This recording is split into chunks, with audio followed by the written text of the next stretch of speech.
The Love Your Body podcast is brought to you by Danny D Fitness, along with Cinema 83, and our featured sponsor, Music City FitCon, presented by Core and Health Fitness. If you're looking to come to the next Move Fit pop-up, it's actually happening at the Music City FitCon in October. So I actually have a deal with them going on for $30. So you can come get your Move Fit on and come to my panel discussion, which is going to be epic. So I'm very excited about it. You can find the deal on my Instagram. Link is in my bio. It's going to be an awesome event. You can actually get CECs. So if you're somebody looking to start your healthy lifestyle journey, if you're looking to start teaching, training, you can come take class all day long. But I will be speaking and doing Move Fit that day. So I'd love to see the Music City FitCon. For those of you who've seen my new LYB gym, you've seen all the amazing equipment in there. My Stairmaster as well as my RXD bench came from Core and Health Fitness, and I'm so honored and excited to have them as a sponsor for this podcast, as they believe in the mission that everyone should move their body and love their body throughout their journey. If you're looking to add pieces of equipment to your home gym, you can reach out to Tony Gray. He's my contact at Core and Health Fitness. His contact is tgray@corehandf.com. So tell him I sent you and that you heard about him and heard about Core and Health Fitness on the Love Your Body podcast. Hey everyone, welcome to Love Your Body podcast. On today's episode, I have a special guest, Emily Pinkerton. Hello. I'm so excited to have you, girl. Coming from the house and everything. You got to check it out. It's so cute. I got to see everything, all the fun little gym and everything like that. Yes, Looks so good. The LYB gym. Yes. Mm-hmm. It's a vibe. No, it's definitely been helping me out with the prep and everything. And I do want us to get into, bodybuilding and all those things. Cause, for those of you listening, Emily is a bodybuilder as well. Yes. And so we'll actually be competing together at the National Fit Show. The stage. Yes. That'll be really cool. But yeah, tell me a little bit about your backstory. Cause I know, are you from Murfreesboro? Are you from Tennessee? I was born and raised in Murfreesboro. I actually went to MTSU as well. Where'd you go to high school? I went to Oakland High School. Okay, I went to Blackman. Her rivals. Oh yeah. I was born and raised in Murfreesboro. I got my degree in exercise science at MTSU. Nice. Which that was always. I'm going to ask you something down here real quick. Is Well, this yeah. bother you that this, can you lean over? Yep. See how that's coming down, kind of across her face? Yeah. Okay. Yep. Let me just pull that out.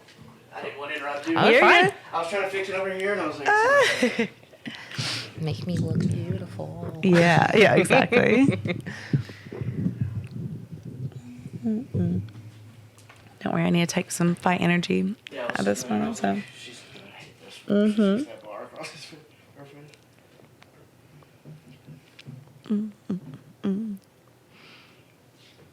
Check it out. Yep. Better? Yes, much better. Okay. Perfect. Beautiful. There we go. We got it. Mm-hmm. Hello. Okay, so you went to Oakland, and all right, and then went to MTSU, exercise science. So tell me, what was the determination, exercise science? Were you active in high school and growing up? So I was active growing up. I actually played about 10 years of softball. But it was really only ever I played for rec ball leagues. But then, of course, I did play for my school in the middle school, but I didn't ever venture out and for high school or anything like that. But actually, after I was done playing softball, I did do a couple years of archery. So I got a little less active, but it was a really fun new adventure that I did, kind of stepping out of my comfort zone a little bit, but it was so much fun. But no, after that, I actually had no plans on going into exercise science. I originally went into college for interdisciplinary studies, which is an education major with a concentration in science. Okay. So, and my first job coming out of high school, I was actually working for Gold's Gym in Murfreesboro. And it was actually the really small gym that is no longer there anymore. Yes, but I know exactly what you're talking about. yes, off the square over there.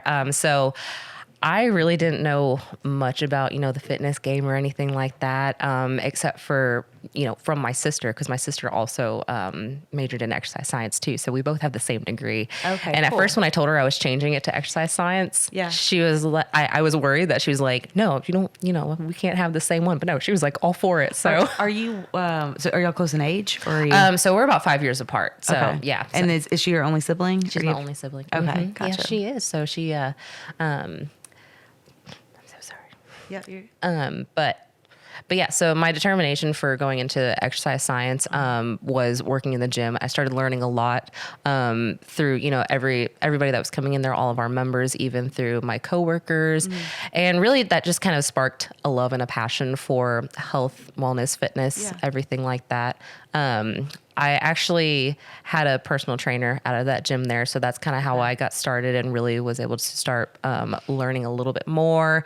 And as time went on, I was like, you know what? I really love this and I want to make a career out of it. So was it because, like, why did you get a personal trainer? Just to learn more? Or was it like, did you feel kind of like you needed to like gain muscle, lose weight? Like what was kind of that? So I definitely got a trainer because I wanted to lose weight. I was always a little bit heavier when I was younger. Okay. And also too, I just wanted to feel better about myself. Yeah. You know, like I said, I never was really super confident with myself and, you know, being in high school, you know, and everything, you want to be able to not stand out a little bit more, but no, you know, just, you know, it's high school. You're going through all those funky times and everything like that. But, in high school, did you feel like you were like the person who, because as you said, you did some softball. So again, like that, like growing up, my best friend, she played softball. And so like she, you know, always kind of felt like not really feminine and kind of more like, I don't know, just like as an athlete, but how did you? I never really felt that way. I honestly, when I was in like school, I was such a chill person. Like I was the kind of person that everybody could be friends with, but also too, like they could come to me and talk to me about anything, but it's also too, like when they got with their friends, like, you know, sometimes they didn't really want to have anything to do with me. I was just kind of that person that was there to like hang out with and when they were by themselves, you know. I was the same way. Yes. So, but, and, you know, like I said, I've always just been that kind of person. You know, I've never really wanted to put myself in like confrontations or anything like that, or really wanted to be really the standout person. But I guess maybe too, that kind of what led me into also bodybuilding. Cause like I never was that standout person. You know, I was like, maybe it's my moment to, you know, come in and take my time to shine. So and so you went through, so you got your exercise science degree and you'd had a personal trainer during this time, like while you're in college, right? Okay. So then what was your next job, I guess, besides like the Gold's Gym? Like, what did you? Yeah. So I was when I first worked for Gold's Gym, I was with them for just about a year and a half. And then after that, I actually got the opportunity to start working with pre-sales for the first Hot Works in Middle Tennessee. So it's the infrared sauna facility. And that was awesome. I worked really close with the owners of the franchise. And it was honestly a really easy transition going from Gold's to Hot Works. And also to, I really liked working at Hot Works. I was with them for almost 3 years. And the only reason why I left Hot Works too was because I graduated and then I needed something full time and I wasn't able to get full time with Hot Works. So, but funny enough, after Hot Works, I did go back to Gold's Gym and I was working full time there, but it was for a different location. Which one? So, the one on Old Fort Parkway.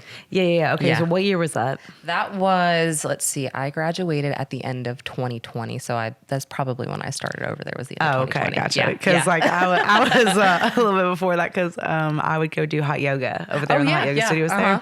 Man, that was a vibe for me for like a second because I just loved like the sauna and like in there, you know, like being hot. Being at Hot Works, yeah.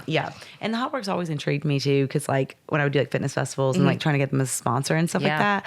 But it was like, I don't know, you know, I kind of had my fix because I literally did hot yoga for like a couple years and it was just like a lot. But I really enjoyed it.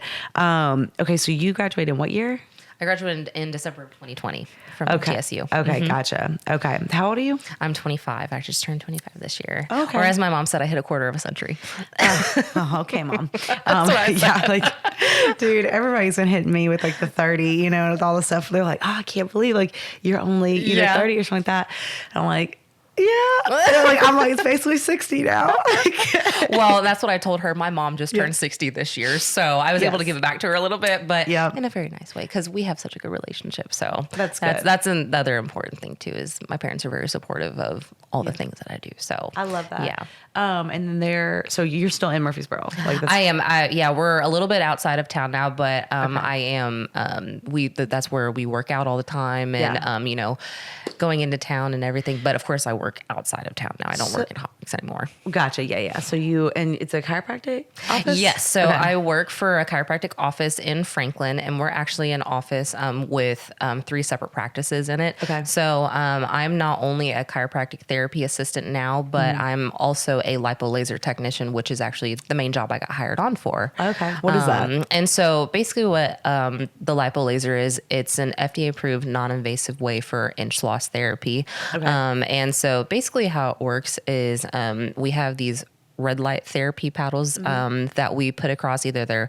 midsection or if they're wanting to work on their legs or arms, anything like that. And basically it helps kind of shrink up the fat cells in that area. Okay. And then also too through our lymphatic system that helps drain out all the toxins and waste out of the body. So, and people typically see inch loss on their first session. So it's really cool to see all their reactions with all the new patients. Do you have all types of bodies, all different sizes? All different types of bodies, all men, women. I get everybody back there. So yeah, it's really cool to see, especially when people pair it with. We also have what's called a Chirothin program, so it's a weight loss program, and so when they pair that with the lipo laser, I have seen such awesome results for some of our patients. Yeah, I love that.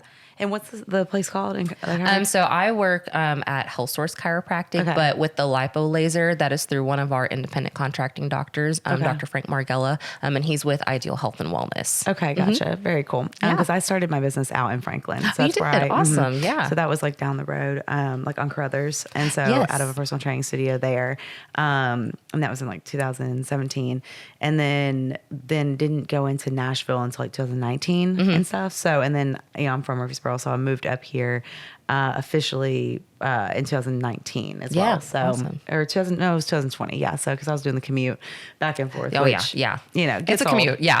Yeah, for sure. So then what, okay, because you're married to like Mr. Tennessee. Mr. Tennessee 2021. Yes, I am. Yep. Which is so cool. Yeah. So tell everybody, like, what has that been like in terms of, like, did he get you into bodybuilding? Were you just around it and you were like, I want to do it? Like, how did that happen? Yeah. So of course when I first got with Doug, our coach, I originally started off as a lifestyle client, and I believe I got with him around August of 2020. And that was actually around the time where I had felt my worst mentally and physically. I had, that was also COVID happened, everything like that. I went through a really bad breakup that year, also too, right before my birthday.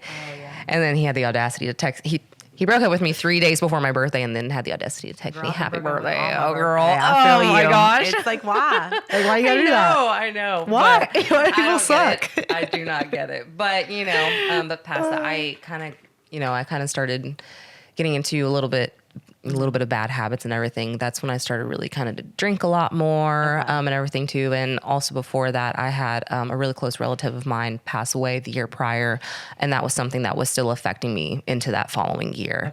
But going into getting in with Doug, when I first heard about him, I heard about him through one of my good friends, Kendra. She's one of my best friends. And so she was with him for quite some time. And then I finally said, enough was enough. I was always kind of back and forth with my fitness journey, gaining weight, losing weight, but I was never able to, really have that mindset to continue going towards my goals. But then when I finally got with Doug, at that time, I started doing really well, weight was coming off because that was my main goal, but also too, I did want to put muscle on at the same time. So it's more of like a body kind of recomp situation going on. So, but that was leading up to, I believe it was around October. I got a DM on Instagram, from Blaine himself. So he slid into my DMs. Wow. He did.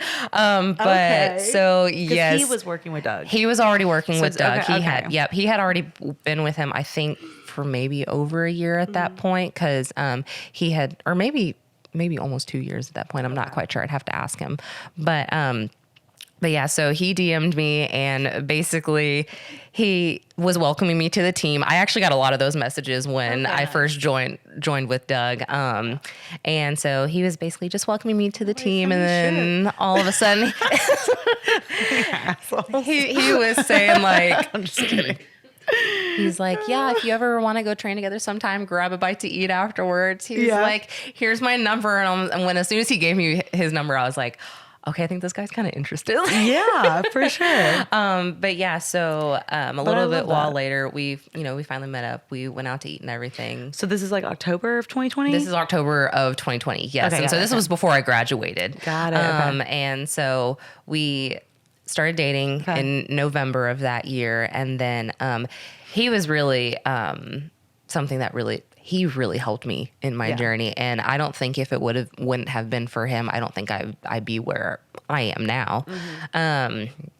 Especially with bodybuilding. I don't even think I would have stepped on stage or even tried to do a prep without him. So he was very like... He was a big influence on that. Not that he ever like said, oh, you should do a show. Right. It was all my decision to do a show because that was going into 2021 when he did the state show again and then ended up winning Mr. Tennessee. And when I saw that was such a big moment for me. And it was a huge moment for him too, because his dad won Mr. Tennessee back in 1989. Oh, wow. That's giving me chills. That's so cool. Oh my gosh. It was something he had been, working so hard for. And then when he finally got it, he wasn't expecting like to get so emotional about it. Yeah. And he was like, if I get it, he's like, I'm going to take what's mine. He's like, I want that ring. And I was like, absolutely. And then he started tearing up a little bit and he started crying when he came off stage. And, I went and gave him a big hug. Doug gave him a big hug. And it was just like a cry fest for all of us. I love it. That's and awesome. So that was a really sweet thing to witness. And then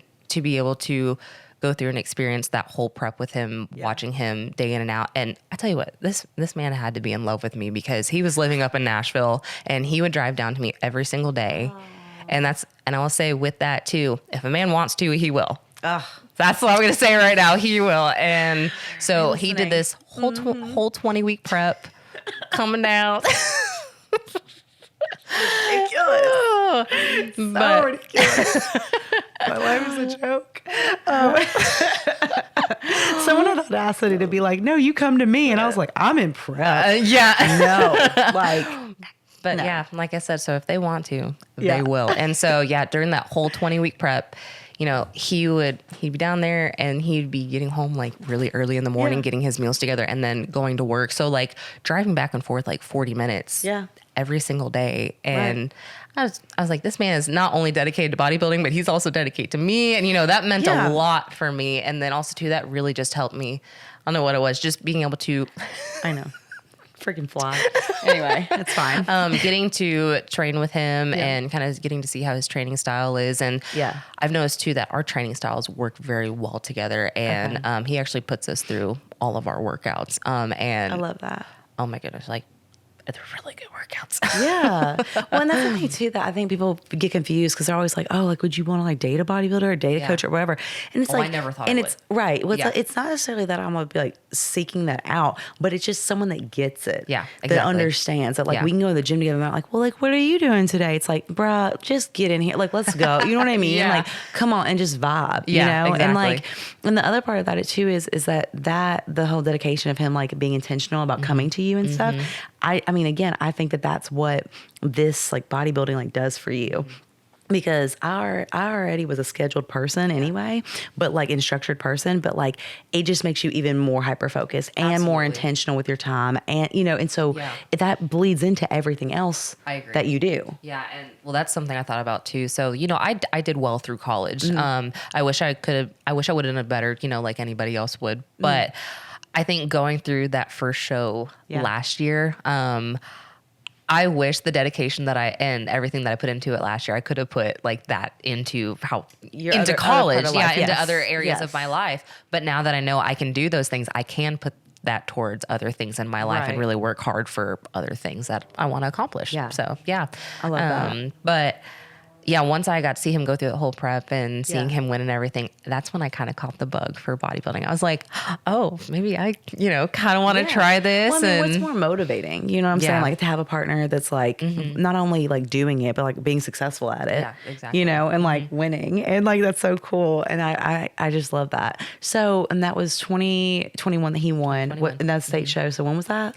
So that was state show. So usually the state show's around like the middle of August. Okay. So so yeah, that's around when it was. So you had been in your journey then for like Yes. about a year. Yeah. And I was, and I'm sure Doug will listen to this, but you know, when I first got with him, I was, you know, I was following it and then I wasn't a little bit, but you know, I was still, you know, slowly trickling down, but then I'd hit a plateau, but it was completely my fault. I got you. But it wasn't until I would say at the end of 2021, Blaine and I had a sit down serious conversation. I remember we were sitting in his car in my driveway and we sat there and he was like, listen, he was like, if you really want this, he was like, you have got to just work really hard for it. He's like, you know, he's like, I'm going to support you, whatever decision you want to make. He's like, if you don't want to do it, don't do it. I'll still support you. Yeah. But if you do want to do it, he's like, let's do it. Yeah. And let's not half-ass it. Exactly. Okay. And so when we had that serious conversation, I was like full force, like ready to hit the road, running hard.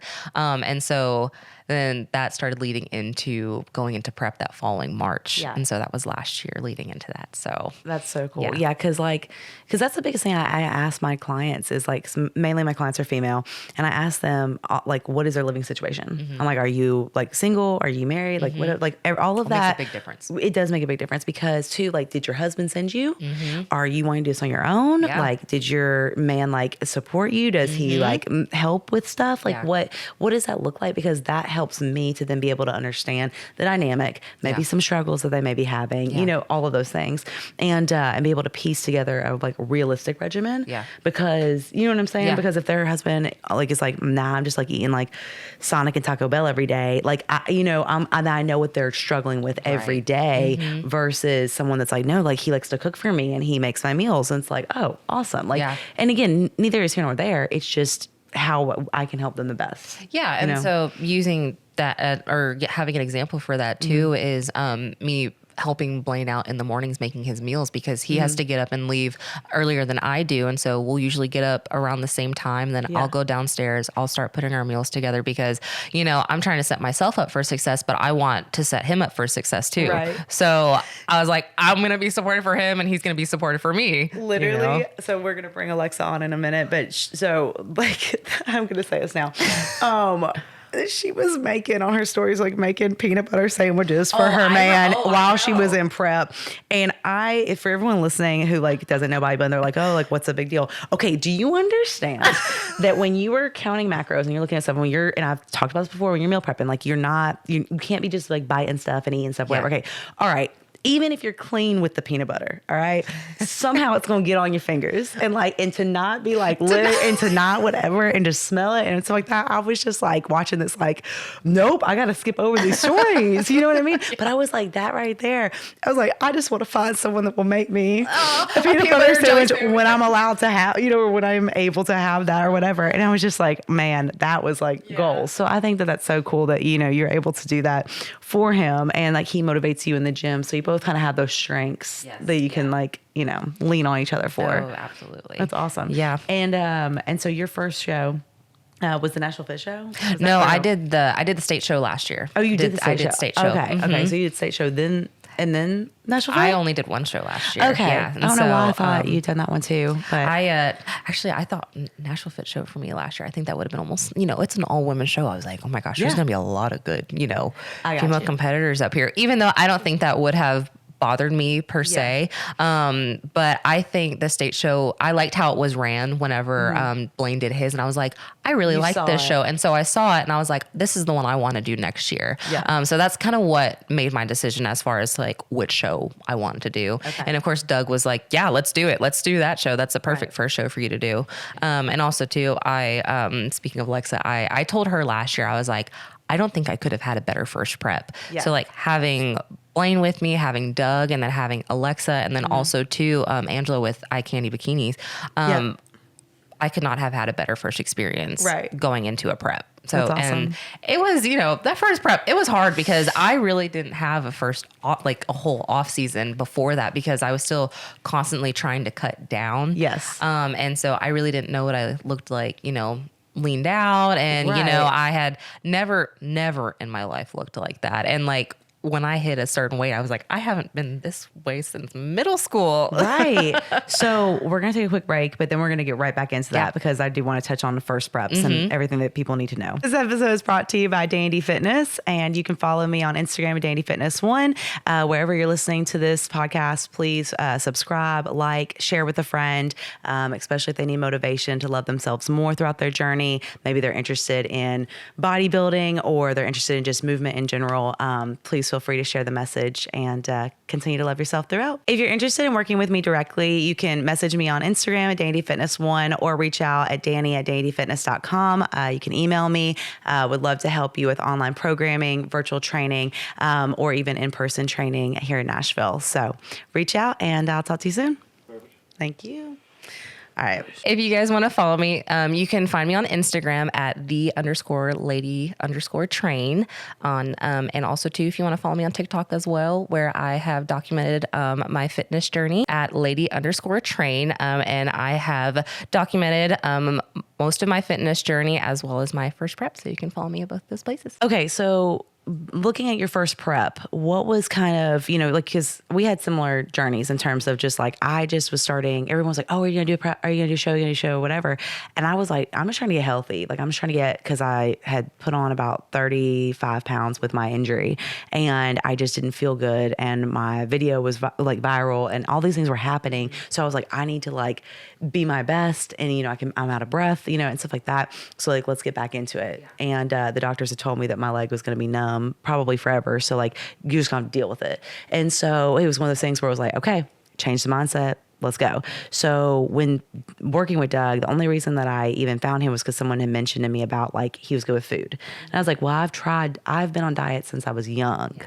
And it was so frustrating because there was at one point I was eating sauerkraut first thing every morning. Like, you know what I mean? Yeah. Like I've been on, and then the other things with like shots and stuff where I was only allowed to have 400 calories, like, and so all these things growing up.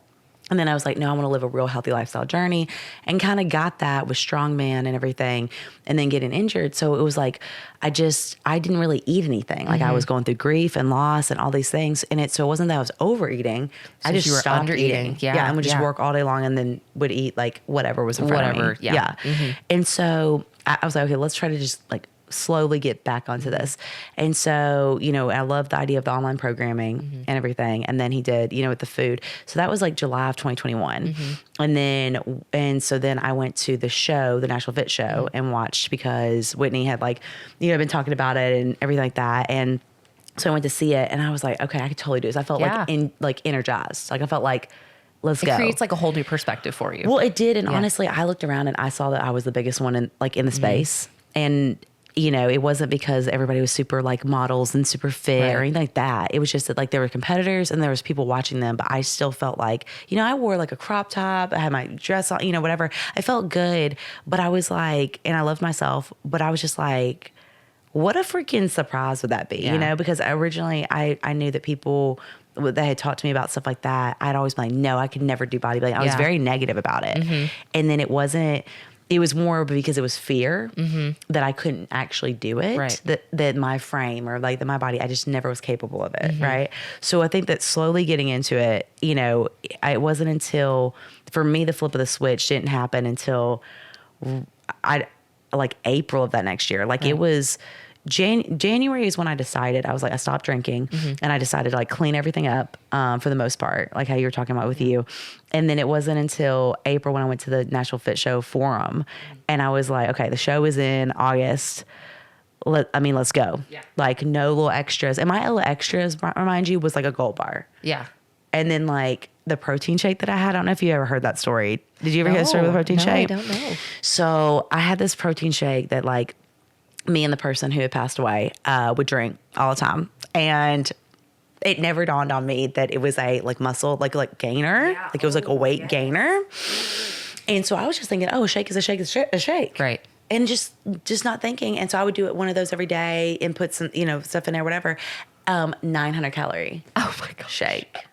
Every day. So funny you say that. I also used to work at GNC. I worked at a GNC for a very short time. And that's also too where I learned a lot about, different things like that and like the mass gainers and everything like that. So I know exactly what you're talking about. But I was just like, Cause like Doug was like, dude, like you're losing weight, but like, you're getting like healthier, but it's very slow progress. I'm like, dude, I am doing everything you asked of me, whatever. And he was like, nah, like there must be something going on. Something's going on. And so I got really angry. I'm sitting there at the high rise I live at the time. I'm in the parking garage and I was like, no, I'm doing everything perfect. And then I was like, that freaking shake.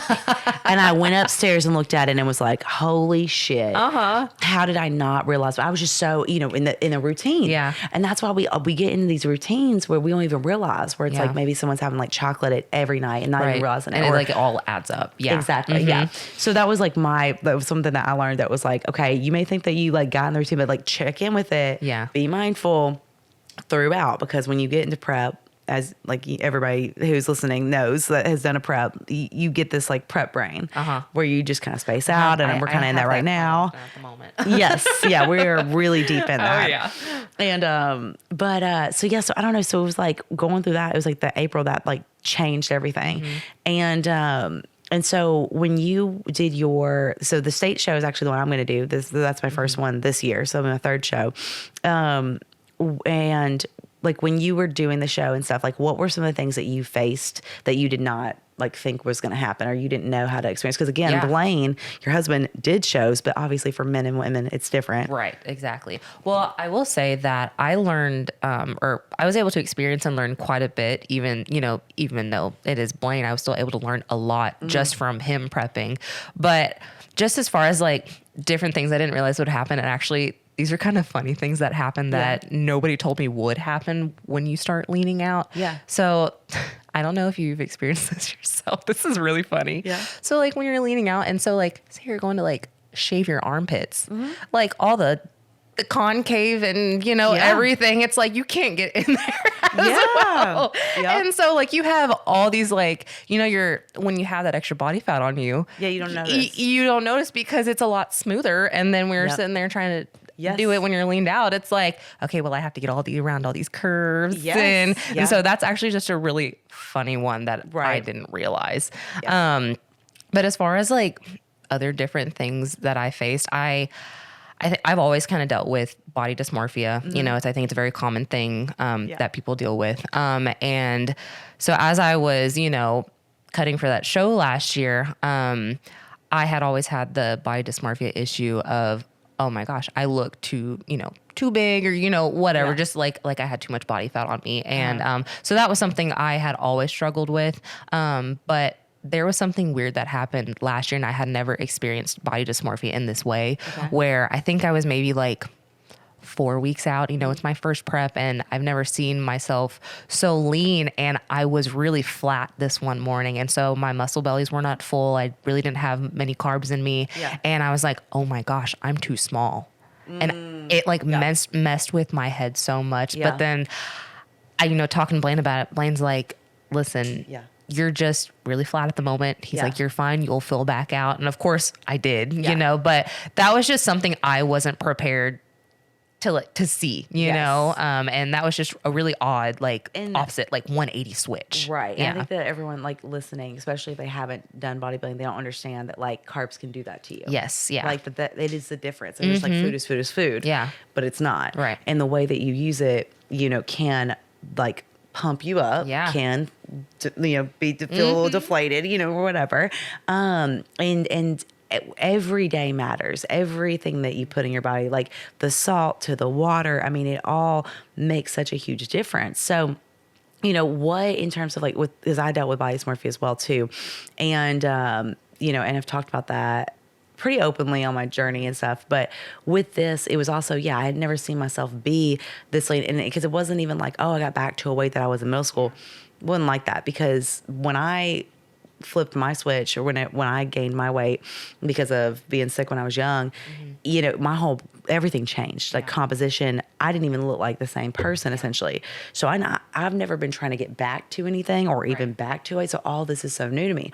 But what's been happening this time around, which has been really weird, is I keep inverting the numbers. So for example, my weight, like right now, is 20 pounds less than what it was last year, but I keep seeing the 20 pound, the higher number. Yeah. No, I know exactly what you're talking about because so my prep this year, when we started at 20 weeks out, I started out 15 pounds lighter than I did last year when I started prep. And I think, comparing it to last year is, as my weight just kept, dropping. And I kept comparing like, say like 12 weeks out last year versus 12 weeks out this year or whatever week you're on. I was like, okay, I'm still this many pounds down at that point.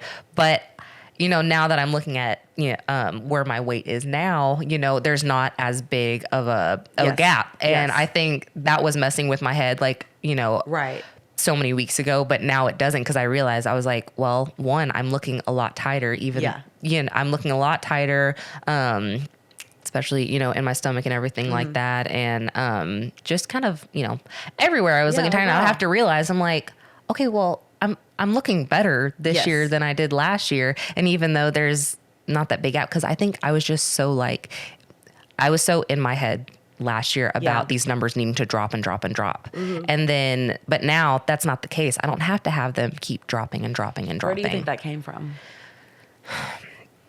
Just, I think when I started with Doug, I was at my heaviest. And then, like I said, when I finally got to that point, like you said, how, that switch flips. And I didn't ever, like I said, ever have an off season. But now when I went into my off season last year, and of course, that's a whole other thing, is when you go through your first off season. Right. And when you're, and for people that are listening, off season does not mean like off, like, because someone may be like, oh, in-season. right. Yeah. Like someone may think like, oh, Danny, like you were still on a meal plan. Are you still working out? You're still doing your stairs. Like I was. Like there wasn't, like, I don't feel like there was ever any break personally. Bodybuilding is a year-round sport. Yes. Yeah. So we had to be intentional about everything that we did on the off season, quote unquote, to be able to have progress that we're having and the people we're seeing now. Right. Because you're still continuing to work towards that next prep. Right. And so, obviously I didn't start prep off the way I did last year. I was in a much better starting point.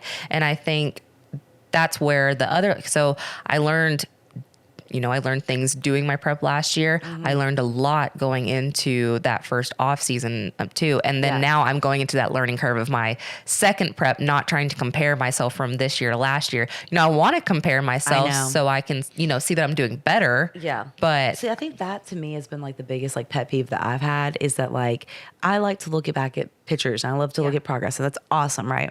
But I like for people to take me like, also like where I'm at and stop like reminding me of that, if that makes sense. You know what I mean? And I'm kind of like, we've been here. Yeah. Like we're here now. Like, because again, I don't know if that's like the body dysmorphia or whatever, but it's just like, again, I have proven to myself that I can stay on it. Right. So like, let's treat this body as like is the thing versus and something too that, Blaine has also always told me, he's given me lots of knowledge and lots of little, nuggets of knowledge in there. Every single prep is going to look different. Right. Every single prep is not going to be the same. Your body is going to respond differently every single prep. And so there is going to be a learning curve every single prep, but each one you do, you're just going to get better, better, and better each time. So that's where I've come along, even from like a few weeks ago, like starting this year's prep, like I have really grown a lot mentally as far as that aspect. And so I'm also now learning too what this new body of mine can do versus what it couldn't do before. And something else I haven't touched on yet, but when after the show last year, going to get blood work done and everything like that, making sure hormones are in place and everything. Right. That was also too when I found out I had a thyroid issue. And so I have found out that I had hypothyroidism. Okay. And so basically, what is that exactly? So hypothyroidism is basically means that you have a little bit of an underactive thyroid, which of course everybody's is different.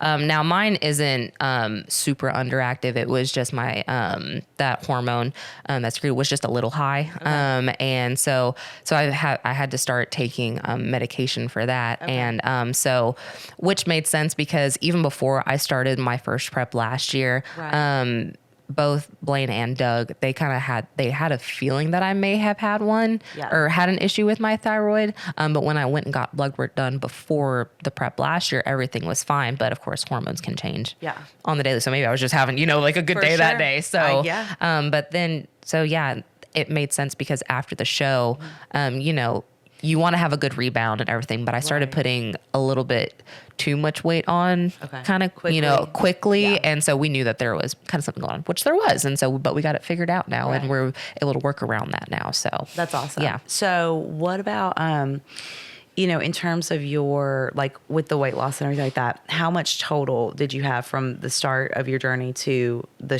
first show? So from the start of my journey, like I said, when I started with Doug, I was at my heaviest, and coming down to my stage physique, I had actually dropped just about 70 pounds. Yeah. That's incredible. So and that's something too. That's a story that I love talking to my patients about too, because, the patients I get, they're coming in there trying to change their habits, trying to, reach their own personal goals.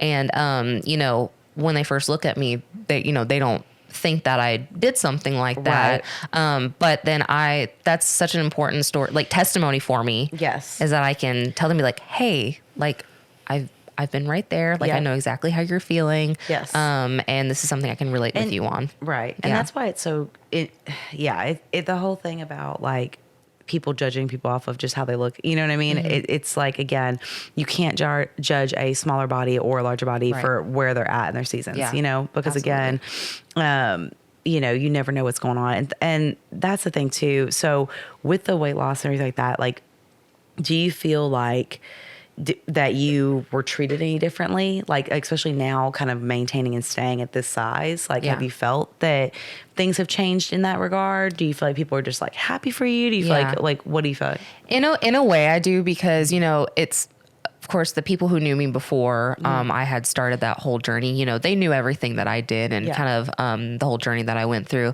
But then, of course, the people who have met me afterwards, even though if they know the journey that I went through, I still, they don't fully realize, everything I did, right. Yeah. Yeah. I got you. Yeah. Yeah. I was trying to find the best way to explain it. Yeah. But so basically what I'm saying is I think the people who met me after, which of course I'm still on journey, we still got goals and everything, but after the whole weight loss thing, I don't think I'm necessarily treated differently, but I do get different kind of comments. Yeah. Towards how I look and everything like that. So like sometimes I'll have patients say to me, they're like talking about the lipo laser, and I've told them my experience whenever I've done sessions before. They're like, "Oh, you're such a small thing. You don't need it." And so that's before like we get into a conversation about anything, and then that's when I'm able to really tell them my testimony. It was like, I may not, always need it or anything like that, but I understand someone that's smaller bodied and being like, oh, they don't need to work out. Yeah. And you're like, bruh, like, yes, they do. Yes. Like, it's not about needing to or whatever. It's about, that's their stress relief. That's their health. That's like, it's for everybody. Movement is for everybody. Yeah. And then when you're taking it to this extreme with bodybuilding and stuff, it's like, the things like that I didn't know about with the first prep, like I didn't realize I was going to be cold all the freaking time. I've always been hot my entire life. I've always sweat just because of extra body fat, and was playing volleyball the other day and didn't break a sweat one time. Like we're in the middle, summer just started, but we're in the middle of, or almost at the end of June. And I'm like, freezing my butt off all the time. Yeah, which is, and again, that's a cool kind of thing. It's like, I look at that as like a cool, like, okay, all right. But then it's like, I don't know if you got to this point, but like with me, I'm like, okay, well, I want to show off and be like, okay, like look at these muscles, like look how good I feel being in this new body, right? Or being at like my most muscular, my most whatever. Because for me, I always felt like the strongest, baddest chick out there was strongman, but I never walked around looking like it was. Yeah. People are like, well, you do something, but we don't know, like, are you fit? Are you healthy? Whatever. And so for me, I never got to like really have those moments. So then to just be like in the elevator, I remember one day someone's like, oh, like you must be a bodybuilder. And like, it was just so cool. And I was like, oh, thanks. Like I do, you know what I mean? Like to be like that. Cause you're just like, I knew that I felt like that now. But to have others notice, I was like, okay. So those are some of the positive comments, but like dealing with, I don't know, just like the whole like wanting to wear like crop tops and whatever, like I always do, but then I'm freezing cold and I'm like, well, but I'm running out of time because I'm only going to have this prep and then I have to put weight back on. You know what I mean? So it's almost like a fear. Like you want to, like where you are right now, it's like you're feeling good. You kind of want to show it off, which is why like back at the Battle River show, like, you know, a couple weekends ago, I was like wearing this tank top and my jeans and it was like a tank top bodysuit and I was like, I feel good walking up in here. And I was like, my shoulders are looking good. But even like, I'll say, for example, last night, like if I'm cold in like the gym that we go to, it's like cold. I was like, you know what? I'm not even going to worry about like trying to look good today because I'm freezing and I'm going to go in there in a long sleeve shirt. And then that's why usually I'm in like sweatpants and like whatever. And like, and again, it's fine, but it's just like almost like you feel like you're going, like sometimes like it's not going to last. Yeah. Because there's certain parts of it, right? Yeah. Like maybe like visible abs, right? Yeah. Like not everyone's going to walk around with visible abs all the time. So it's like you kind of want to be like, okay, I want to capitalize on that, you know, and kind of just be like, man, because for me it was like I never had abs in my life. Me neither. I mean, I had abs obviously, but like not visibly. I always say they were insulated. That's what and so it was really, you know, cool, and those are like new moments, right? Or the sizes that like I could wear. It's just like I never had even thought that my body could be, you know, and that was cool because I never paid attention to that before. It was just like what fit, you know, and so getting to wear like new things or whatever. So those were a couple of the things you know, for me, like, I don't know about you, but like, I don't know. I feel very with the meal prep and stuff like that, like having to make every single meal for the past like year and a half or whatever. It's like, besides like the refeeds, has been like overwhelming. Very overwhelming and stressful.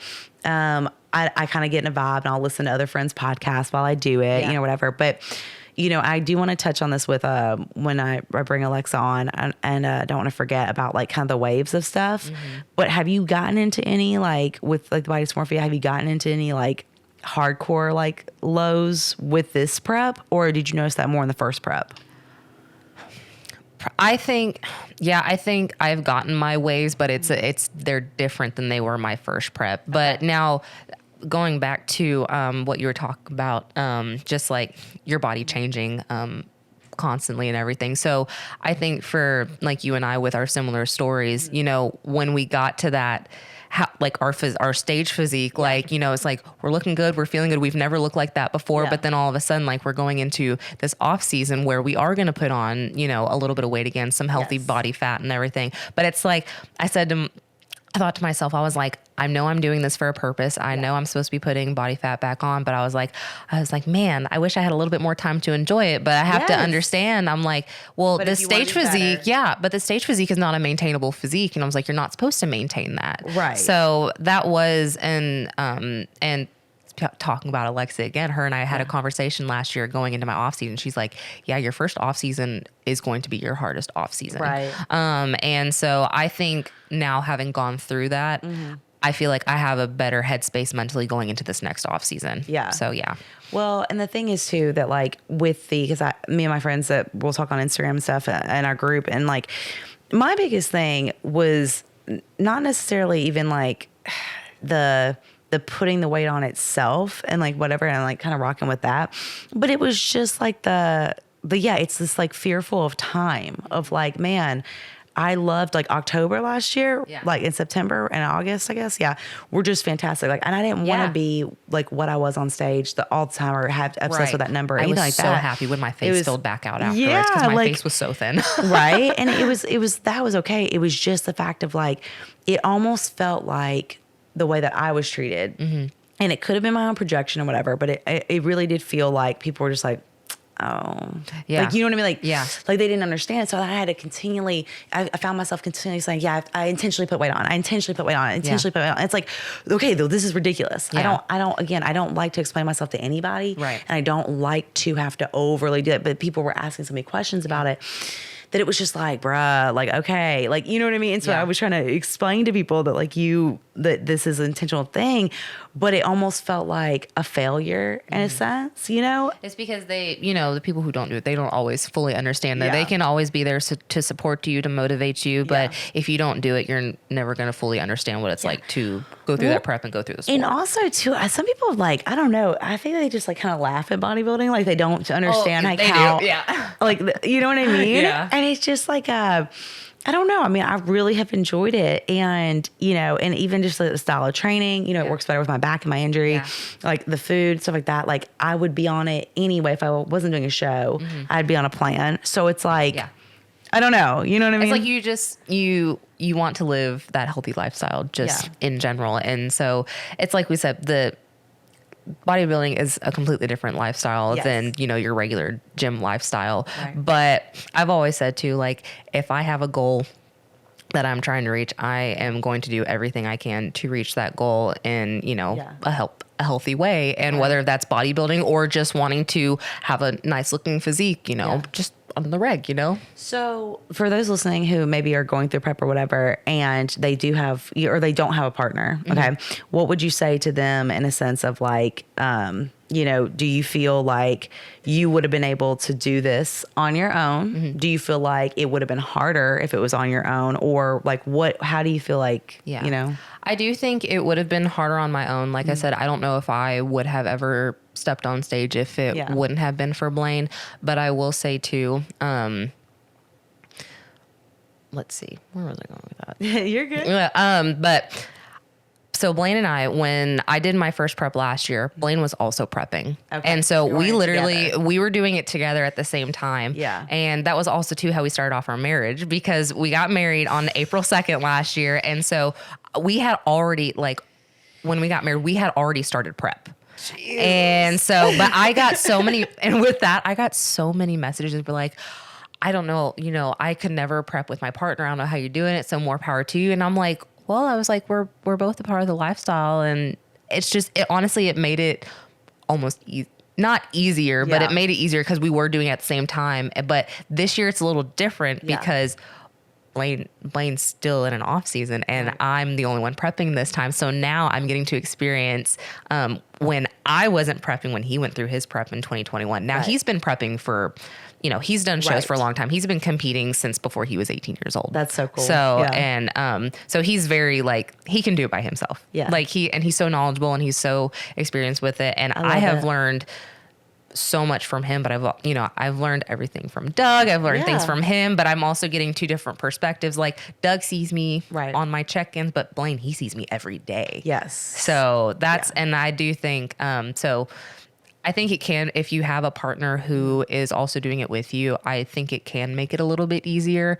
Yeah. But I think now that I've kind of done it already, I feel like I could do it by myself, but I also don't want to do it by myself anymore because of how him and I work so well together. So as we're wrapping up on this part, what would you say is your goal with this? Like, I mean, obviously everybody's like, oh yeah, like you want to win and stuff like that. But like, where do you see yourself?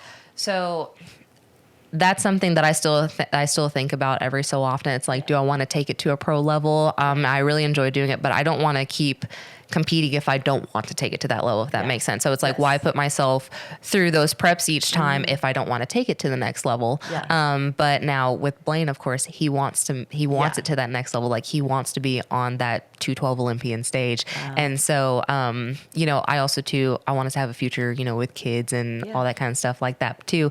But, you know, women who are also competitors, if they have kids, they can still compete afterwards. Right. You know, they can still do it. That's what I was going to ask you. Did you get your cycle back? Like I did. I did get mine afterwards, but also too, I also have an ID, so I don't have much of one. But right now, I don't have it at the moment. I will be honest. You know, I mean, we're 7 weeks out at this point from our show, so I don't have much one. But it didn't take. It probably took, I'd say, maybe about a month or so for it to, you know, kind of kick back in. But I was doing, got my blood work done and all that stuff, and everything was looking good except for, like I said, the thyroid thing. So, but they found good to go, but Yeah, I haven't had that for a long Oh, time. no. So it's okay. Whatever.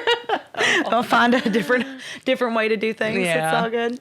But yeah, so if you are listening and you haven't had your cycle or whatever, like I can't help you personally, but I know that again. Best piece of advice: just make sure you're going to go get your blood work done. Yeah, and I have. Don't do prep. Yeah, don't do preps or anything like that without going to get that stuff probably done, because you need to know where your body is. You know. And guys, you also can use like it's like fertility finder and like actually track your cycle and your hormonal, like your follicular phases and all that, and do that every day, and that can help too, to help you have more knowledge about all of that. So that's something that I'll get into eventually. But that will help as well. But yeah, is there anything else you want to say before I bring Alexa on that you? I'll just say this. This is a piece of advice that somebody asked me about before. What's one piece of advice that I give to people? So something I always struggle with too before I even started cutting. I struggled with a binge eating disorder. And that was because I was really routine throughout the week, but weekends were always really hard for me because I wasn't on a routine. And so a piece of advice that I heard that really has stuck with me: do not let the weekend be your weekend. Yes. Yeah. So, and again, treat every day. Yeah. Like it's another day. Like when people ask me, oh, it's like Saturday. I'm like, yeah, like I train clients on Saturday. Like it's a work day. Like it's not a special, like it's just a day. Yeah. Because again, when we heightened it, you get that like you're missing out. Yeah. That fear of missing out, I have to do this, or you don't even want to do it. It's just because of a day. Right. You know? Yeah, So exactly. I think that is great advice for sure. But also too, don't be afraid to live your life sometimes too, because that's also important for your sanity. Yeah. You know, when it comes to all this stuff. So for sure. Well, awesome, girl. I've loved having you on. Yes, thank you for having me on. Yes, you're amazing. And okay, I guess we're gonna head on over to our next guest. Alexa, yeah, you go to the bathroom. She's like, and then, I'm ready to talk. I'm ready to discuss. All right, girl. So we got Alexa on here now, who is me and Emily's posing coach, which is great, and friend. So I wanted to have you on because, again, you've listened to both of us, like at our lowest, our highest. You've, seen, us right before the show, during the show, all the things. So kind of like what your perspective has been, coaching us, like, just in this journey, and everything. So what you got? All right. So if we're going off of my perspective, all right, so first and foremost, just for everybody that's listening, I'm their posing coach, like you said, but I also work as a coach prepping other clients.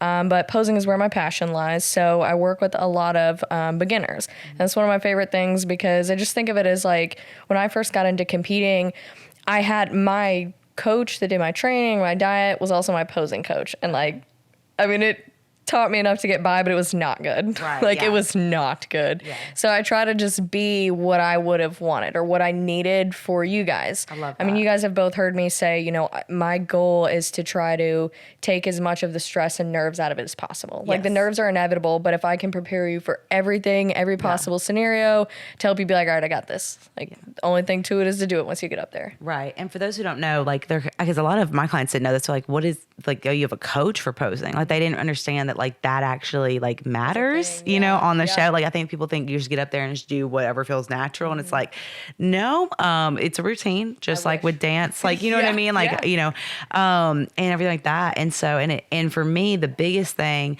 I'll never forget going to that studio that we went to for the first one. And because you told me bring a bathing suit and bring heels or whatever. Heels, suit, and sass. Bruh. I literally had on nude beige heels that were awful. Yeah, we know. Yeah. But cause I didn't have any heels I felt comfortable in. My leg is still pretty much numb. So I'm I don't even know how much I'm able to do with this.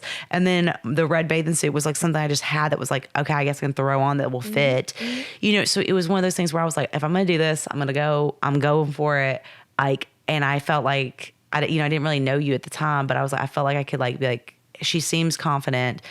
I don't feel there will be a judgment. I can just walk in and be myself, and that's what I do for other people. So I wanted that, Yeah. So that's why I've enjoyed always working with you, because again, it is a vulnerable state, and Absolutely. I don't know for, what you've probably seen and dealt with and whatever, but it's just taking us as we are throughout all of it has been awesome. No, and honestly, it's really cool because if you just take that first initial session and kind of hit the fast forward all the way to the end, it really is such a beautiful journey. Like, I think that's what I love about it, is just helping another woman's confidence blossom. Like, you can literally see the sparkle in their eyes. Like, now, the sparkle from the suit and the makeup and all this stuff, but like, just that, actually, Emily kind of touched on this earlier, of like, you don't really know what you're going to look like. You've never seen your body at that level of leanness.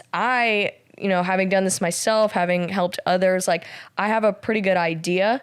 Obviously, we don't know until you're actually there, but I have an idea. Like, there's the shape and the muscles and things that I'm looking at and looking for when we're teaching you these poses that you guys don't see yet. I can see the potential, but it's once you guys start to realize it, that's where it gets beautiful. Yes, and I love that. And there are certain, how many, I guess, is there a certain number of poses that we do have to hit? Like, is it just like... So for you guys, because you guys both do wellness, technically you have 4, I believe it is. So for wellness, you have your front pose, quarter turn, back pose, quarter turn. And then you kind of repeat through the cycle. And then for bikini, it's basically front, back, front. But then, of course, as you know, you have those transitionary poses in between. Like, it's not just hit a flex, go to the next. Hit a flex, like, you've got to make it smooth. And like you said, kind of like a dance. It's very choreographed, practiced, all the things. Yes. Okay. I love that. And, you know, for me, if we're just getting real, like, you know, with my bumps, breakouts, you know, all my scars, all my stuff, whatever, like, yes, it's fine to have your coach and stuff. And like, you know, who most of the time in the bodybuilding world that the coaches are male, you know, and so it's one of those things where, yes, it's okay to like have that be your coach too. But I personally think that like, let the people that are good at what they do, like, do that. You know what I mean? Like, no, absolutely. Because not one person can be everything. That's why, like, I outsource like a dietitian for my clients. Like, that's why I outsource, like, you know, just like different things for them, you know, like, it's their specialty. And honestly, I think that's so important. Like, you know, not to be whatever, but what I see is coaches that are trying to wear too many hats. For me, and that's why, like, I'm still new to the actual coaching as far as being a prep coach. I don't take on anybody and everybody because I want to be able to deliver all of those things, since I do the posing and the makeup and all of that. Like, if I had 20 clients on my roster, I could not do that for everybody. And so when I see these coaches that are doing all of that, you know, props to you, but we'll call a spade a spade. Like, some things are getting kind of cut a little bit to make room and time for the others. 100%. And that's just not fair. Yeah. So what do you think about, you know, in terms of with our stuff, you know, I know that Emily had mentioned about like binge eating, and then like I've mentioned about like with the waves, right?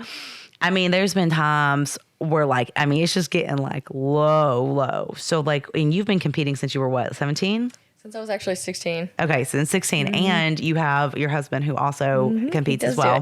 And such a sweet guy. He's so Cody. sweet. Shout out Super Cody. Yeah. He's just always he makes my day. But like, you know, it's just the little things, you know? Like, no, it is. I mean, and yeah, with anything, especially regarding this, like the little things, those details, they matter.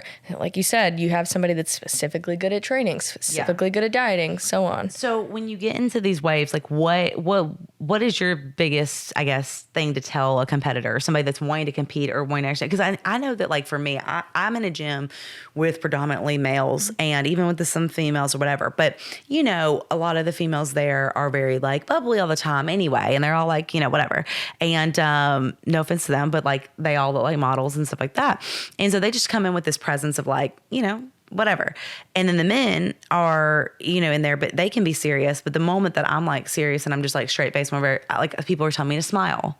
People were telling me like, oh, like what's wrong, whatever. And I was like, and even before prep, I've always been very like intentional with my clients. Like I'm there for them. I'm here to work. I'm not here to chat. Like I'm here to like get it done. Right. So, you know, and then it's deemed as like intimidating or whatever. So when I have those waves and I'm just like low, like, you know, I don't know. I feel like a lot of people deal with this, but don't talk about it. So, first thing is when it comes to that, because like the lows are inevitable. Like you said, you got to ride the wave of prep. There are some times when you're in the trenches that it just sucks. Like there's nothing anybody can do for you. You just got to ride it out and get to the next day. Right. The biggest thing is to remind yourself that you chose to do this. So on your hardest days, know that it was your choice. Like I was actually speaking to one of my clients about this the other day. There was a quote that I heard, And little aside here, one of the things that I do when I go to each and every prep, kind of like Emily was saying, they're all different and no two are the same. While they can be similar, they're all different. Right. I usually have called a mantra, a quote, something that kind of sticks with me throughout that prep. Yeah. So one of the things, without going into the whole spiel of it, the first time that I took a long time off and I thought I was going to be done with it, whatever. Year and a half later, I find myself back into it and I'm doing it on my terms, totally different coaching, all this stuff. But I told myself that if I was going to get into it and I was going to go through those trenches, which were inevitable, that I was going to do out of delight, not out of duty. So that is something that sticks with me when it gets really hard and I'm pissed off at everybody. I'm just cranky, moody, whatever. I'm here because I enjoy doing this. Yes. Even if I got to say it a little more convincing to myself. And then as far as just others, like, people will be understanding as best they can. Kind of like you guys said, is like not everybody gets it. But, those around you, like they'll at least try or just say, okay. But just how you act about it, like you can just say, hey, I'm just having a moment. I just got to get through this. Yeah. And then that's it. You can come back to him tomorrow, Jekyll and Hyde. We're all good. It's all better ahead food. Like, right. And that's the thing. I think that, for me, that's been the hardest is I'm like, I can't I don't know. I can't tell when I'm being like a bitch or when I'm not, you know what I mean? You get out of touch with like your personality. It definitely changes and you don't realize it because it's you. Right. Those around you start to realize it and like, I've had several times where I've had to, be corrected, if you will. And I mean, it's like sometimes, honestly, I just don't want to explain myself. And so I just can't even like function. So I'm just like, Yeah. and even like most, like, I don't know why it is, but everyone always, and this could be, again, I don't deal with binge eating. I don't deal with any of that stuff. But it's like when it comes to my food, I try to be like, I listened to a thing a long time ago that was like, put on a song, like put on something that like helps you to kind of that's like my meditation. It's kind of like when I'm eating, if that makes sense. Yeah, and not every meal, obviously, but I try to do the first meal and last meal like that. Mm-hmm. But during the other meals, it kind of is like if I rush or I'm talking to you, like I don't actually enjoy it. I don't feel it. I don't understand it, like what I'm having. And then my body's like, okay, well, you're more hungry than you are. So it's like when someone's talking to me or they're like, oh, like, what is that? That smells good. Or they're just always commenting on my food every day. It gets old. It does. It gets real old. And I dealt with that growing up. Like every meal it would be like, I've said this before on the podcast where I'd be drinking this water and someone's like, oh, are you like drinking your water today? Like, have you had enough? Like, and I just like, you just don't want to hear it. No. And honestly, like, I dealt with that a lot when I was first getting into this. I think mostly because I was still in high school at that point. Yeah. And so it's very zeroed in. Yes. And like, I'm the only one doing this. Like, I'm the only one. Every class period, we're eating a meal. Right. At that time, it was a lot of tilapia. Now, I'm going to go on record. I won't eat it. I can't do tilapia anymore. Like, no more. But it's same thing. Like, people commenting. I think the worst I ever had, and like, kind of going back to what I said, like, I just try to mind my own business, do my own thing. Like, I'm the weirdo, whatever. Like, this is just how I am at this point. But I remember one time I was in college. It was in the morning, so I was getting ready to eat my breakfast, and I'm in a mood because I had fasted cardio that morning. I'm trying to, get my papers out, get ready, hurry up and eat my oatmeal and stuff, get the lecture started. Class is, getting going. I'm sitting at my desk, got my papers out. Oatmeal's kind of like on the corner. Yeah. This kid comes in. Dude did not have any home training. He reaches his face into my oatmeal bowl, pulls out my spoon, pulls it out with his own hand, and he's like, ew, what is that? I had to take a moment. Yeah. So I really was just like, has your mother taught you no manners? Right. Like, you do not touch someone else's food. Don't touch my food. Don't touch my utensils. Don't comment. Don't like, go to the back and mind your business. And I'm not trying to be up against dudes, okay? But why does every man feel the need to comment on my food? Well, here's the thing. Like, in that regard, it was probably like an attempt at flirting, but I'm sorry, that's not it. That's the way to piss me off. Exactly. Quickly. I don't know any woman that's like, oh my God, he like commented on my what meal I had today. No. That is not like a fun, that's not a fun situation. Absolutely not. Back up, bro. Mm-hmm. Like, if you want the way to my heart, no. Make me food. Like, Don't me ask food. Me. Yes. Yeah. So maybe that peanut butter, Absolutely. sandwich. Or, grill me some chicken in the rain. Shout out to our last podcast. Yes. Oh my gosh. But, they still ain't. They just asking me for tips on what I eat. But anyway, so what would you say, I guess, when because right now you're not in prep, so you're off season, baby. Okay. Yeah. Yes. So what is I don't know, like, with your off season and stuff like that, like, do you feel like, I don't know, do you feel like you want to compete again? Like that's like something that a part of you, or do you feel like you're like, I've been doing this, like, I just want to live this life and like maintain, because your body, I mean, you look great, obviously, but I've been noticing you posting like, you know, being like, comparisons and stuff like that and whatever, because Cody's helping with training and stuff. So like, because I go back and forth about it, because truthfully, like, I would love to, where me and Emily were talking about, like, those months of like when I was coming off of the show and that size that I was, or anything like that, like, I felt very successful. And I also was like, wow, like, this feels really strong. And, you know, the putting the weight back on really was hard. And then after that, it's like, you see it's for a purpose, but it's also like, how do you keep going with that? Like, you know what I mean? Like, I guess, would you tell someone like, yeah, keep going, because I don't know if that makes any sense. Like, so, I mean, like, I think the first thing would just establish what your goals are long term. right.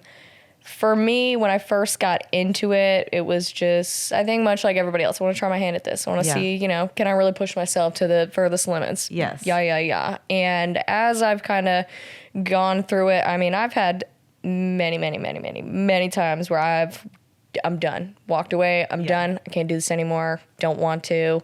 Somehow I keep finding my way back to it. Do you think it's because your partner competes, or do you think that it's because you need something, you're a competitive person in yourself and you want something that? Because that's what I not worry about, but that's what with like strongman, I had to pivot because I couldn't do that anymore. And so then I was like, okay, let's, like, this is a new challenge, something totally different. Let's do this.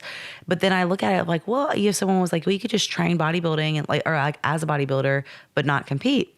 I'm like, that's a novel idea, but like, what if that, then I don't have that like, I don't have that satisfaction of like, I worked for something, you know what I mean? Yeah. Of having that like show day that like all the work goes into. Something to look forward to. Yeah, I think too. And that's where, honestly, a lot of people is where they struggle in off season, because there's not that show date that they're dialing down into. So it's, you know, we can have a cookie here and there. We can do a little, you know, whatever, like show day's not right around the corner. Right. So it changes the dynamic of it.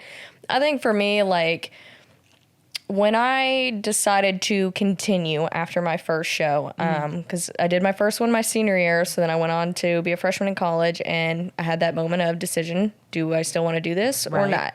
I've been athletic for majority of my life. I'll say I started really young, just, you know, playing soccer and whatever, and I got more serious more towards high school.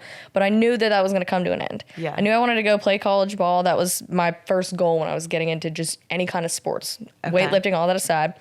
I knew once I got to college, I am not going to be a professional at this. Even if I wanted to, it's not going to happen. So I had to make that decision. Do I stop sports altogether? Do I continue on with the bodybuilding? I'm a competitive person. I need that, like, just something to keep me going. So competing was my way of still being an athlete, still being able to push myself and, you know, just live that kind of lifestyle, like just doing it my own way, all the things. So that's where I continued on with the competing thing. And it's just kind of kept going from there. I mean, bodybuilding's been the thing I've gone back to through breakups, through it's been there. Trauma, through like all the things. Like, it's just been the thing that's just come back. So I think it's been for me. I've had relationships where I've done it in, like, together. And I've said before too, I don't think that I could date someone that's not in it. And I don't mean that in like a ego kind of thing. I don't even mean that they have to actively compete. I mean that they have to at least have once and understood the lifestyle. They gotta get it. Yeah. Because when you're in those trenches, and you're just like, oh my God, like everything sucks. I'm so tired. And they're like, it's gonna be okay. Be quiet. You have no idea. You're like, it's not gonna be okay. So like, it's different. Like, you're going through that in my case. And Cody's like, look, babe, like, it's gonna be all right. You know, take a minute, take a nap is usually what we go to. And we're fine, because I'm like, he gets it. He's that like logic grounding kind of thing. Which I love that. How many shows have you done?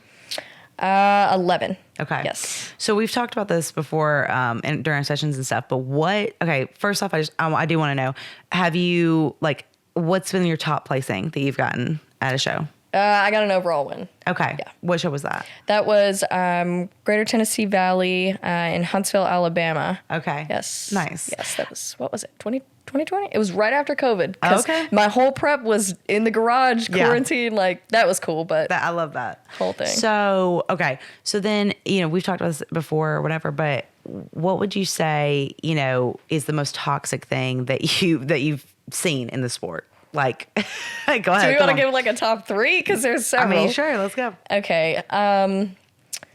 Really not to pull any punches here, but toxic masculinity. Yeah. The guys are just, y'all. Whew. Like, I don't know if it's just us women that are, I don't know, because we all go through it, right? We have our different, things that we deal with, but how the women handle it and how the guys handle it are 2 different things. Yeah. And then I think there's a lot more, abusive relationships and things that go on. Yep. I won't say they directly stem from bodybuilding. That's not the case at all. Yeah. But I think men that have issues that have gone untreated, Yep. whatever reasons that they end up getting into bodybuilding, and then it's we get ego and we Exacerbated, get, it just kind of spirals. Okay. So we have that.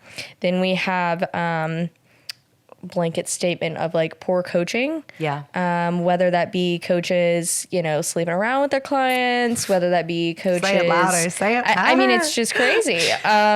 You have that. You have coaches literally putting people's health at risk with literally zero regard to the person. They just care about the money or their name of oh, I put so-and-so on stage. Yep. And then just... I think kind of, the body dysmorphia, the eating disorders, all of that stuff that I think people don't realize goes into it. Right. Everybody now is seeing, because it's become a mainstream thing of the glam and the suits and the bodies and they don't It looks realize like a great time. Yeah. competing is everything but that, people. Right. It is not what you see on show day Right. is not what you see every day. No. People would look at any 3 of us Yes. during any moment of prep, especially those last Yep. 3 weeks, and then see you on stage, you're who the is this? Exactly. That is not the same person. Right. And that's where too, I think it bothers me the most is that, I don't know. It's almost with when I came out, that I was doing the shows and stuff like that and whatever, I wasn't doing this for anybody else. This is for myself, But again, if it could set the example for people, that's awesome. But I've had people reach out to me saying that they're going to do shows because I competed and they saw that I could do it and stuff like that. And, it's almost okay, cool. But you also have to know that you have to have that drive. You have to have that willingness, that relentlessness, you know what I mean? All these things that fight to do this, that it's not just, it's almost kind of I could kind of take it as an insult oh, well, you did it. So whatever, but I know they don't mean it that way. Yeah. But then again, they go hire these coaches that are not the best and that they should have maybe asked about for that. And actually, you know what I mean? Instead of asking about the shoes and the jewelry, how about ask about what coach you should have or the fact that you should have a mindset coach. Yes. You should have somebody or a therapist or you should have somebody that you can rely on in that regard. Because if I didn't have a therapist and I didn't have that ability to have that, but then plus posing in different spaces for things, I mean, I wouldn't be able to do it. So, and it really does take a support system. Absolutely. And Yeah, it's your support not system's something everything. to go into in a negative state to outprove the world or to run away from or get somebody back in a relationship or you know what I mean? Yes. That's where I see a lot of the toxicness. So yeah, those reasons, what you mentioned of people doing it for someone else. I'm going to tell you right now, you are setting yourself up for failure doing that. Yeah. Because when you're on, day 3 of low carb Yes. and you got the cravings and you're tired and you don't want to go to the gym and all this stuff, are you going to go because Danny did it? Hell no. Right. You're going to be maybe I'll take, no, the reason has to be for whatever. I mean, it's different for different people, Yeah. but it has to be for you, about you, Yes. not on some get back. Yeah. It's great to have people that inspire you that, get you in there and, Yep. get you wanting to compete. But ultimately, you have to be doing it for yourself. Yes. And that reason has to be concrete because kind of like you guys touched on back about the food and the carbs and things like that, your brain processes and the ways that you think is going to change. Yeah. Just how you view things, your perception of food, yourself, reality, it gets skewed at some point or another. So you have to have those concrete things to go back on, your support system and why you're doing this. Yeah. And if it's something like an ex, girl, that ex don't care about you. Right. He's going to look, but he don't care. Exactly. And you're going to have people too that are kind of coming, especially if you've had a major transformation, like, me and Emily and stuff like that. It's like, I personally have dealt with, people coming out of the woodwork and being like, hey, like, and also, and that's not a good feeling either, everyone, That's it is. And also it just goes to prove my message, even that it still needs to be said, that like, that we are loving our body throughout, that it's not about getting to the point where you are your smallest and then that is when you're worthy of a relationship or you're worthy of this or whatever, like, and that's where like me feeling like being treated differently, and there's been distinct moments where that's happened. And you can say, oh well, you're more confident now, you're whatever, this or that or whatever. Again, your body looks a different way, and then it might be more attractive to somebody. Like, that's fine, but don't feel the need during a prep to like come back through. You know what I mean? Because I'm just or like, just in general, just don't. Like back then, you didn't want me. Like, exactly. Come on. I mean, Like, serious. yes. Like, serious. So what would be, I know that you've been dealing with like the whole coaches and stuff and whatever, but like, what's the call to action with this? Like the coaches that are doing the stuff, like, do we inform people more of like, hey, like maybe come talk to people who've been in the sport a little bit longer before you just jump into getting a coach? Like, I mean, like, how do we help it? Because again, like, I really want to do the mindset coaching, because that's what I've been kind of doing with my friends and stuff, because of them getting to the point where, it's been like hard to watch. Right. And so it's, again, they just need that support. And I just feel like, I don't know, it's hard because it's so frustrating, because it's like if the man says it, they're in it. And if the female screams it, they run away even more. And like, and that's hard. Yeah, that's a difficult one. Honestly, I think where you're talking about the call to action, I think the biggest thing is just speaking up. Yeah. Like, these behaviors that we know are wrong. Right. Like, any time that I've had, people kind of, it never comes from a direct place of like, so-and-so did this and it's wrong. They're always like, is this okay? Like, this happened. Like, Right. I don't know. Boom, right there. You questioning it tells you what you already need to know. Yeah. So, just speaking up on these things. Yes. As far as like, looking for a coach, we need to do a better job at vetting these people. Right. Talk to current clients. Yes. Talk to past clients. Yes. Look on their pages. Yes. Ask them. But also ask them directly. Absolutely. If anyone ever wants to talk to me and ask me about my past, like, I have no problem answering any of those questions because I have nothing to hide. Exactly. I've And been you very shouldn't. open about my stuff. I've been open about my mistakes. I've been open about things that have been that have been presented to me. Because you're a real person. But that's the thing, is like, just ask. Yeah.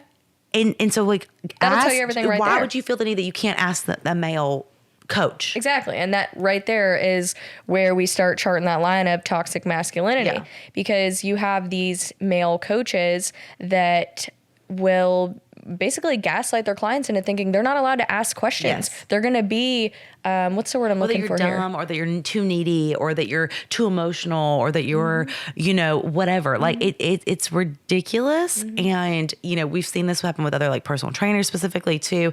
And the whole like Nashville scandal, that all that happened, because you got to understand, people can be like, oh, well, that girl should have known better or whatever.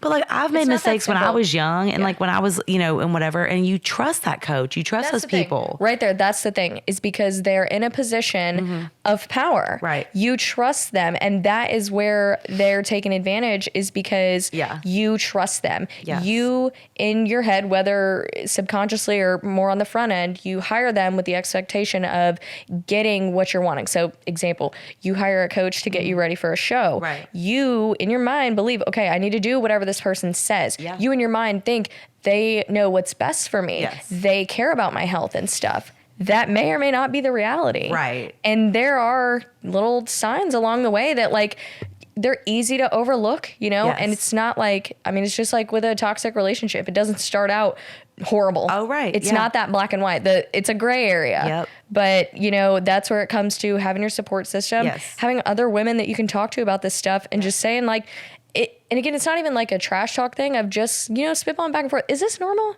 Right. Does it sound right to you? Like, you have to have that, people, especially guys, if you are getting into a prep, or even if you're just a healthy lifestyle client, if you feel like something's wrong or something is, not going in the right direction, like, please just reach out to someone, just like anybody, just ask them and like with your coach. Yes. Bring whatever problems you're having. Yep. Go from there. Yeah. If they shut you down, they dismiss you, they, Yep. gaslight, whatever. Yeah. All right. Maybe reach out to a close friend or, Yes. somebody else that you trust and they understand what you're doing. Yeah. And ask them. Yep. Take it from there, the actions that may need to ensue. Yes. I love that. So tell everybody where they can find you, in terms of like social media, where you train at, everything you're looking to do. All right. So I'm at Carbon Culture in Murfreesboro, Tennessee. I'm a personal trainer there, also a posing coach. Yes. You can find me on Instagram at Hollywood4010. Yeah. That's pretty much it. I have TikTok and stuff, but it's not my thing. I try to post videos, but they're more silly. They're not training. So if you want to laugh or something, go look there. I love that. And what is your, what's your biggest take back, I don't know, what's the word I'm trying to look at? Like, biggest comment, I don't know, suggestion for us? Advice? Takeaway? Yeah, that's the word. My biggest takeaway for us, you guys? because we're competing here soon. So we got 7 weeks until the show? Girl, when this is out, probably we in it. When it's the week, yeah. Just go freaking get it, ladies. I'll be seeing you guys week to week. So this is no longer your first rodeos. Keep trucking along like you have. Keep putting the work in, practicing your posing, just checking off all those boxes, as cliche as it sounds. Yeah. And get ready for game day, man. I'll be there. It's going to be a party. So. I'm so excited. Yeah. I'm so glad to have you with us. Thank you, everybody that listened to the podcast today. Like I said, go follow Alexa, go follow Emily. They are two strong women in the bodybuilding community and, loving themselves throughout their journeys. And it's been beautiful to get to watch and get to know you guys and all of that and have that support because, like we talked about and everything, like I wouldn't have been able to keep going if it wasn't for your support and everything. So it means the world and having those safe spaces and creating more safe spaces for women in Middle Tennessee and all over. So yeah, until next time.